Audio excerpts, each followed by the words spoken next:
अस्सलाम वालेकुम। अज अस एक अपने खेत च आए खड़े हैं तो सारे एक फार्मर हैं सही बहु मुअज़्ज़ज़ फार्मर अनैतुल्ला खां ललवानी साहब। तो अस इन्हें कने जरा ना अज पुछूँ कि इन्हें जरा ना सारी लिगारी सीड कारपोरेशन दी मस्टर्ड वाया आई हाइब्रिड अज इन्हें के पुछूँ कि किमें माशाअल्लाह तो थोड़ा जहाँ व्यू करवा छोड़ो इंदा ज़बरदस्त ये क्योंकि पक गए ये थोड़ा पानी लेटने की वजह कने ये बाद ही जमे तो माशाअल्लाह ये दे पे थोड़ा इंदा व्यू करवा छोड़ो ते माशाअल्लाह इनकी फली देखो किमें है माशाअल्लाह बहुत ज़बरदस्त फली है सही ते ये डिठे ने सही अपने दोस्तों को लिखे ने हैं एक मिनट अपना वाला अपने दोस्त नाल भी तो मिल बने हैं। अच्छा सही दी खसूसियात सब दसो ते थोड़ा किमें मुतमिन हिवे अल्हम्दुलिल्लाह ये बेहतरीन है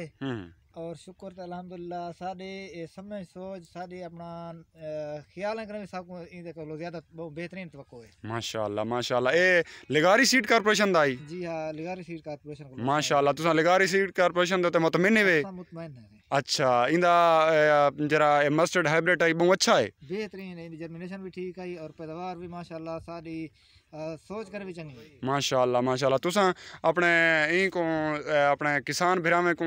अपने लिगारी सीड कारपोरेशन के बारे क्या आखसो असा उन्हें को आखसो कि ये बातमाद इदारा है और इन अपना कारोबार कराने कहीं किस्म की कोई जजा की ना महसूस करो। ठीक है सी बड़ी मेहरबानी अल्लाह तो खुश रखे।